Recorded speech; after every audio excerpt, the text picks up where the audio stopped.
Assalamualaikum warahmatullahi wabarakatuh. Terima kasih sudah klik video ini. Selamat datang di kursus farmasi. Halo teman-teman, bagaimana kabarnya?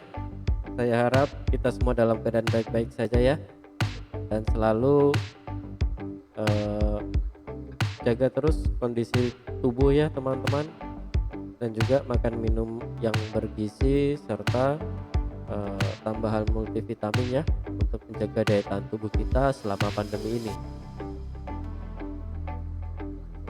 Iya, pada kali ini kita akan membahas tentang silabus praktikum teknologi formulasi sediaan padat atau solid. Ya, mungkin dari kalian sekarang ada yang belum eh, menempuh praktikum teknologi formulasi sediaan padat atau solid ini, atau mungkin kalian sekarang sedang menempuh atau akan menempuhnya. Nah, video ini akan tepat sekali untuk memberi gambaran dan juga apa saja yang kita butuhkan, kita persiapkan, dan juga strategi pembelajaran pada praktikum ini ya teman-teman, agar nanti kalian bisa mendapatkan tentunya nilai yang memuaskan. Oke, sebelum kita mulai video ini, jangan lupa support terus channel ini ya dengan cara klik tombol subscribe-nya. Lalu juga like video ini kalau kalian suka, dan share ke teman-teman kalian kalau dirasa video ini bisa bermanfaat dan berguna bagi kita semua. Oke, tidak perlu berlama-lama lagi. Apa itu mata kuliah praktikum teknologi formulasi sediaan padat? Mari kita bahas bersama-sama.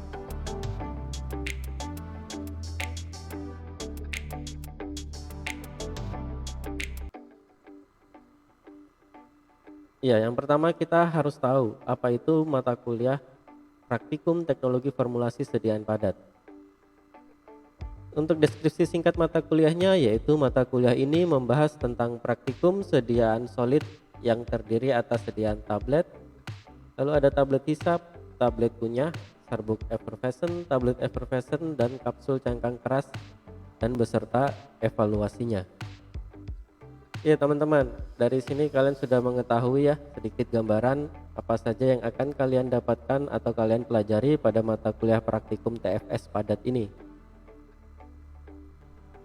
Ya, mata kuliah ini biasanya disajikan dalam satu SKS ya, satu SKS praktikum, dan nanti biasanya beriringan atau sama di semester dengan teori teknologi formulasi sediaan padatnya ya teman-teman. Ya, kemungkinan bisa di sekitar semester 3, 4, atau 5 ya nanti, tergantung dari kurikulum tempat kalian kuliah nantinya. Ya, tapi nanti yang saya jabarkan di sini merupakan apa yang saya pelajari dan saya terapkan ya teman-teman. Untuk materinya, subpokok pembahasannya, mungkin dari tempat kuliah kalian masing-masing ada sedikit perbedaan, itu bisa saja ya, tetapi secara garis besar atau lebih banyak nanti pasti sama ya teman-teman. Ya, mata kuliah praktikum ini merupakan lanjutan dari mata kuliah sebelumnya yang sudah dipersyaratkan ya untuk sudah ditempuh, yaitu praktikum farmasi fisik. Nah, lalu di mata kuliah praktikum ini kita membahas seperti ini, dan nanti kita akan coba bahas satu persatu ya teman-teman secara lebih detailnya.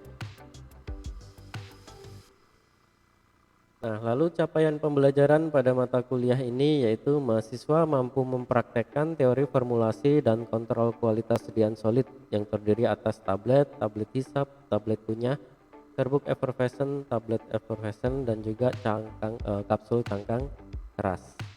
Nah, diharapkan setelah kalian menempuh mata kuliah ini nanti kalian bisa mencapai capaian pembelajarannya ya teman-teman. Lalu materi pembelajaran atau pokok bahasan yang kita pelajari selama satu semester dalam mata kuliah ini, yang pertama ada aturan dan tata tertib praktikum teknologi formulasi sediaan padat. Lalu ada proses pembuatan tablet dengan menggunakan granulasi basah. Lalu yang ketiga nanti kita akan mencoba untuk membuat membuat tablet dengan granulasi kering ya. Lalu mana kempal langsungnya gitu ya. Kalau kempal langsung nanti biasanya diberikan secara teori saja ya teman-teman, karena nanti praktikumnya sama seperti waktu kita mixing di granulasi basah kering ya, dan tidak memerlukan proses granulasi, jadi biasanya dibahas dalam teori saja. Lalu selanjutnya ada cara pengujian terhadap granul ya, uji mutu fisik granulnya ya.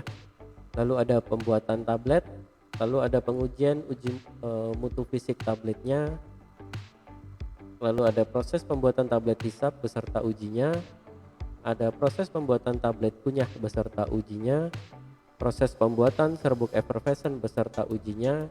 Setelah itu ada proses pembuatan tablet effervescent beserta ujinya, dan yang terakhir nanti proses pembuatan kapsul beserta ujinya.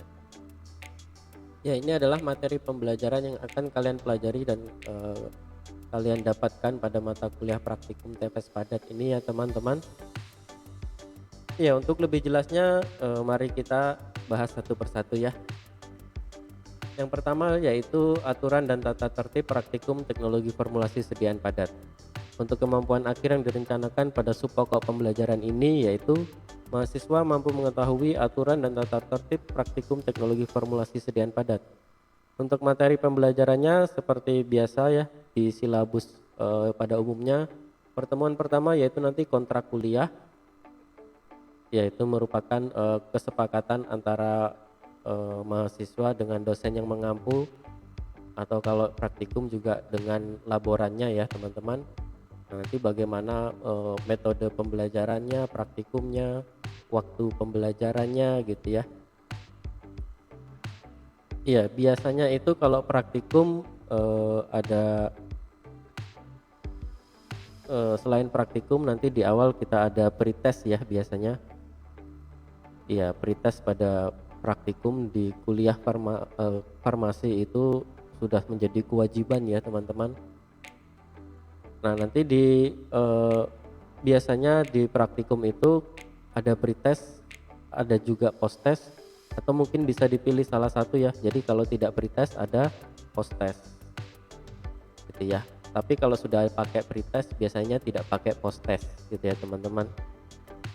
Nah, nanti wajib diperhatikan juga ya untuk pretest dan juga posttestnya, karena biasanya itu di kontrak kuliah dosen pengampu itu menjelaskan bahwa penilaian atau evaluasi tidak hanya dari UAS atau UTS, tapi juga bisa dari tugas dan juga pretest maupun posttest.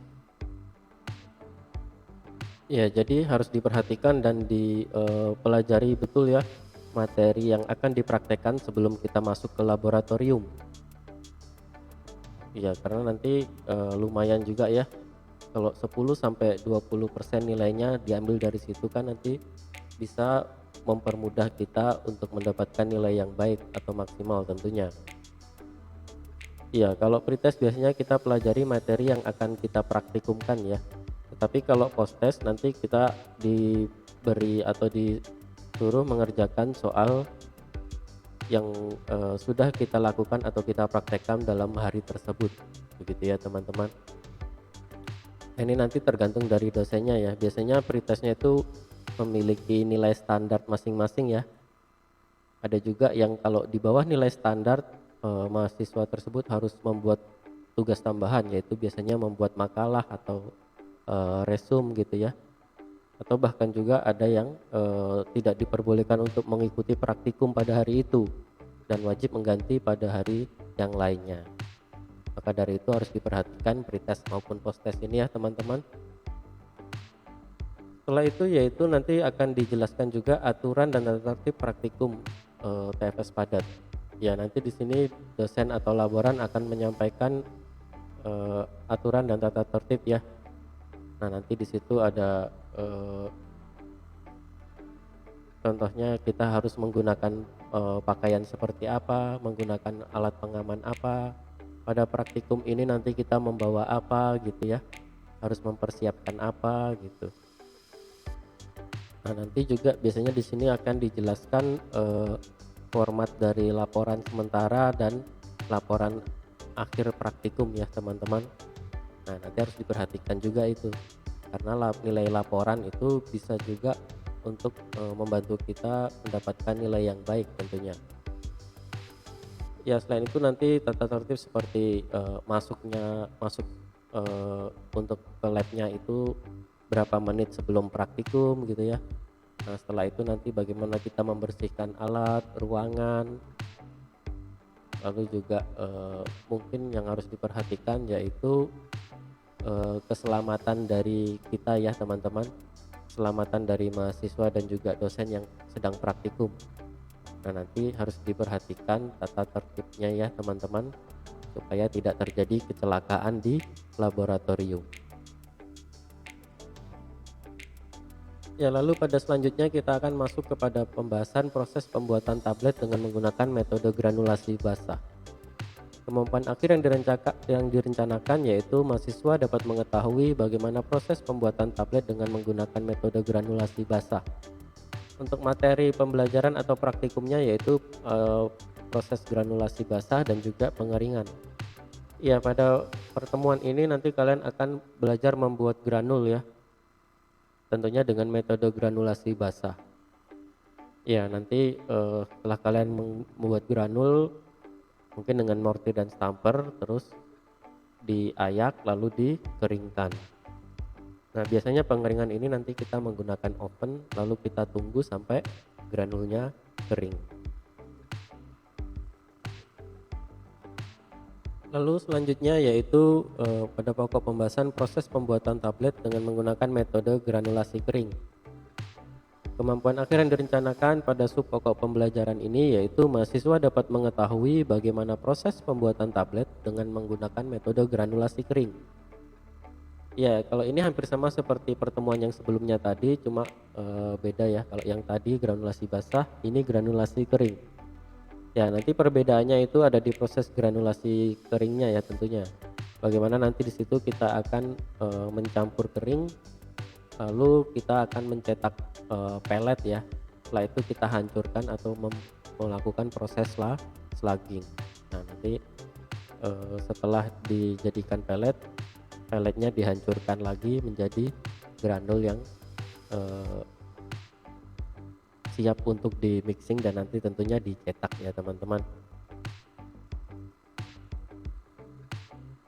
Ya, biasanya untuk granulasi basah dan kering ini nanti kita menggunakan bahan-bahan tanpa zat aktif ya, cuma ada zat tambahan saja atau biasa kita sebutnya placebo ya teman-teman untuk latihan. Nah, setelah itu nanti pada pertemuan selanjutnya kita akan melakukan pengujian terhadap granul. Kemampuan akhir yang direncanakan, mahasiswa dapat mempraktekkan cara pengujian terhadap granul tentunya dengan baik dan benar. Nah, untuk materi pembelajarannya nanti kalian akan menguji hasil granulasi basah dan granulasi kering pada praktikum sebelumnya, yaitu diuji waktu alirnya, sudut diamnya, uji pengetapan, lalu ada uji kadar air granul gitu ya. Nah, setelah itu nanti kalian akan menyimpulkan sifat alirnya bagaimana ya teman-teman. Biasa nanti bisa laporan akhirnya jadi satu ya di sini, yaitu perbandingan antara granulasi basah dan granulasi kering. Nah, nanti jadikan satu dalam satu pembahasan, dalam satu laporan praktikum. Nah, nanti kalau di sini contohnya waktu alir bisa pakai metode corong seperti yang ada di gambar ini ya teman-teman nanti. Nah, waktu praktikum ini nanti biasanya kita memerlukan alat stopwatch gitu ya. Dan juga kalau granulasi jangan lupa bawa handspoon, lalu masker dan penutup rambut ya teman-teman. Ya, lalu pada pertemuan selanjutnya kita akan mulai ke inti dari pembuatan tablet ya, yaitu proses pembuatan tablet atau pencetakan tablet. Ya, di sini akan mulai seru ya, yaitu pada pertemuan ini kemampuan akhir yang direncanakan yaitu mahasiswa mampu mengetahui prinsip kerja dan terampil dalam pembuatan tablet. Ya, jadi di sini kalian dituntut untuk tahu dan juga terampil dan jago gitu ya dalam membuat tablet. Ya, nanti pembuatan tabletnya dengan apa? Dengan mesin cetak tablet gitu ya. Nah, nanti mesin cetak tablet biasanya yang ada di laboratorium pendidikan itu seperti yang di gambar ini ya teman-teman, yaitu single single tablet ya, belum yang rotary. Atau mungkin nanti di tempat kalian praktikum ada yang pakai rotary, itu jauh lebih baik lagi ya. Nah, untuk materi pembelajaran pada pertemuan ini yaitu formulasi, granulasi, dan juga pencetakan tablet. Ya, biasanya di sini nanti kalian akan disuruh studi literatur ya, atau mencari literatur tentang formula tablet di jurnal penelitian, dari jurnal penelitian biasanya ya. Nah, setelah itu nanti kalian coba praktikumkan ya, formulasikan. Setelah itu digranul, setelah itu coba untuk dicetak. Oh ya, setelah granulasi dan sebelum pencetakan tablet nanti biasanya ada satu proses lagi namanya mixing ya teman-teman. Nah, nanti di materi pembelajaran ini juga termasuk mixing, yaitu mixing basah pada proses granulasi atau mixing kering setelah granulnya kering sebelum pencetakan tablet. Nah, kalau di sini yang wajib kalian perhatikan ya, waktu proses pencetakan tablet jangan pikirannya wer-wer ya kemana-mana gitu ya, karena harus fokus. Ya, bayangkan mesin cetaknya itu kekuatan cetaknya, tekanan kompresinya sangat besar ya.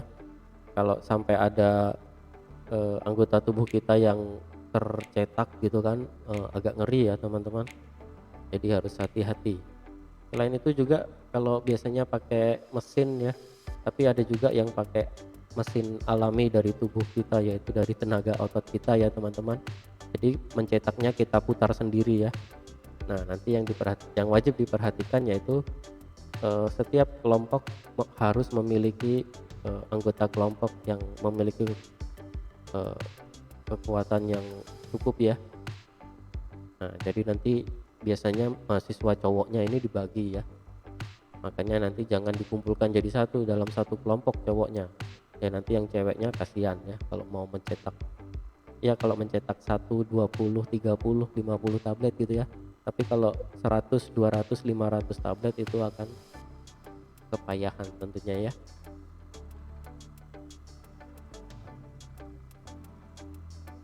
Nah, lalu untuk pertemuan selanjutnya yaitu membuat pengujian mutu fisik tablet ya.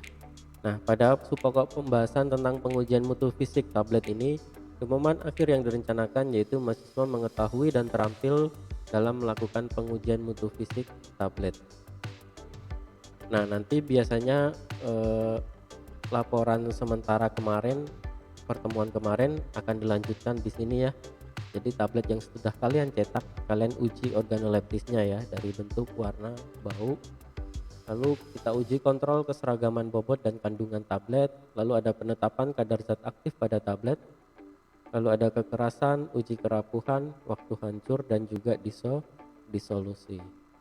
Ya, untuk pertemuan ini bisa 2-3 kali pertemuan ya teman-teman, karena cukup panjang, apalagi nanti ada pengujian kadar zat aktif ya pada saat penetapan kadar dan juga pada saat disolusi. Nah, maka dari itu nanti kalian juga menggunakan spektro ya, biasanya pakai spektro UV vis ya instrumennya, atau bisa pakai HPLC atau KCKT ya teman-teman. Ya, lalu nanti yang wajib diperhatikan yaitu kalian nanti akan melakukan pengujian ya, jadi harus sangat teliti ya teman-teman. Nah, nanti diperhatikan SOP penggunaan alatnya ya, karena nanti kita banyak menggunakan alat instrumen di sini, instrumen pengujian. Jadi harus diperhatikan SOP-nya agar hasil pengujiannya tepat ya, teliti dan akurat, serta tidak menyebabkan instrumen alat pengujiannya jadi rusak ya teman-teman. Apalagi kalau pakai UV vis ya, nanti kita pakai kuvet harus hati-hati karena mudah pecah. Kalau pecah itu ya lumayan cukup mahal ya teman-teman.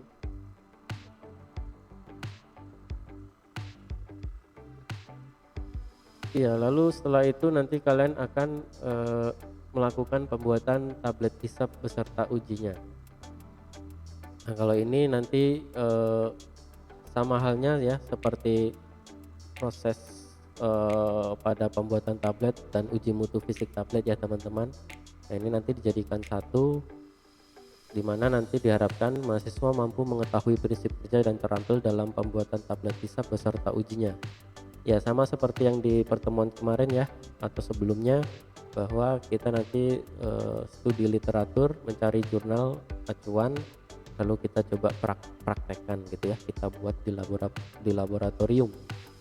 Untuk materi pembelajarannya ada formulasi, granulasi, mixing, pencetakan tablet, dan pengujian mutu fisik tablet hisap. Ya, untuk tablet hisap ini biasanya nanti kita membuatnya bisa granulasi kering ataupun kempal langsung ya teman-teman. Setelah itu ada pembuatan tablet kunyah beserta ujinya. Kemampuan akhir yang direncanakan yaitu mahasiswa mampu mengetahui prinsip kerja dan terampil dalam pembuatan tablet kunyah beserta ujinya. Ya, ini juga hampir sama seperti pertemuan sebelumnya, nanti kita cari literatur atau jurnal penelitian tentang formulasi tablet kunyah ya. Lalu kita coba buat dan kita uji mutu fisiknya. Setelah itu kita akan melakukan pembuatan serbuk effervescent beserta ujinya. Kemampuan akhir yang direncanakan pada pokok pembahasan ini yaitu mahasiswa mampu mengetahui prinsip kerja dan terampil dalam pembuatan serbuk effervescent beserta pengujiannya. Untuk metode pembelajarannya formulasi, granulasi, mixing, dan pengujian mutu fisik serbuk effervescent. Ya, nanti sama juga ya teman-teman, kita mencari jurnal acuan atau studi literatur tentang formulasi serbuk effervescent. Setelah itu kita coba buat di laboratorium. Lalu pada pertemuan selanjutnya yaitu ada pembuatan tablet effervescent beserta ujinya. Ya, ini hampir sama pada pertemuan kita sebelumnya ya. Kalau yang sebelumnya kita membuat serbuk effervescent, kalau ini di sini bisa kita membuat tablet effervescent. Iya, biasanya nanti kita selain membuat tablet effervescent, kita juga melakukan pengujiannya ya teman-teman. Nah, nanti untuk pengujian mutu fisik tabletnya itu juga sama saja ya, hampir sama seperti dengan kita membuat atau melakukan pengujian mutu fisik tablet konvensional. Ya, tentunya nanti yang membedakan mungkin dari kekerasannya, kerapuhannya, waktu hancurnya ya. Dan nanti ada pengujian tambahan yaitu waktu tablet mulai adsorpsinya ya, atau penyerapan kandungan, penyerapan kelembapan atau air ya. Nah, itu nanti kita juga lakukan pengujian berapa cepat sih dia bisa menyerap air dan mulai keluar ya proses effervescence-nya. Ya, lalu di pertemuan terakhir kita akan lakukan pembuatan kapsul beserta ujinya. Kemampuan akhir yang direncanakan yaitu mahasiswa mampu mengetahui prinsip kerja dan terampil dalam pembuatan sediaan kapsul beserta ujinya. Untuk materi pembelajarannya ada formulasi, granulasi, mixing, filling kapsul, dan pengujian mutu fisik kapsul. Iya, kenapa ada granulasi? Karena biasanya nanti kita akan membuat granul dulu ya. Jadi bukan serbuk yang kita filling ke dalam kapsul, tapi dalam bentuk granul gitu ya teman-teman.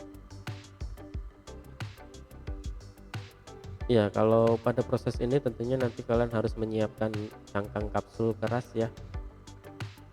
Lalu nanti kalian coba melakukan filling. Ya, biasanya nanti pakai alat tapi masih manual ya teman-teman. Tapi mungkin kalau di tempat praktikum kalian ada yang otomatis, itu malah jauh lebih bagus lagi ya. Ya, setelah itu nanti jadi kapsul dan kita lakukan uji mutu fisiknya gitu ya teman-teman. Ya, jadi kurang lebih itu yang akan kita pelajari dan kita dapatkan pada praktikum teknologi formulasi sediaan padat. Jika kalian masih kurang jelas atau mungkin ada pertanyaan, kritik, saran, masukan, request, bisa langsung tulis pada kolom komentar di bawah ya teman-teman. Iya, saya harapkan setelah kalian mengetahui dan sudah bisa ada bayangan ya, gambaran tentang praktikum teknologi formulasi sediaan padat ini, tentunya kalian lebih siap dan juga nantinya lebih paham untuk melakukan praktikum di mata kuliah ini ya teman-teman. Ya, tentunya nanti dengan seperti itu kalian bisa mendapatkan kemudahan dan juga nilai yang memuaskan ya. Oke, terima kasih sudah mengikuti video saya sampai akhir ya. Jangan lupa yang belum subscribe channel ini, support ya dengan cara klik tombol subscribe-nya ya. Ya, biarkan ibu jari kalian melakukan tugas yang mulia ini ya teman-teman. Iya. Selain itu juga nanti jangan lupa like-nya dan juga share ke teman-teman kalian. Oke, sampai ketemu di video selanjutnya. Assalamualaikum warahmatullahi wabarakatuh.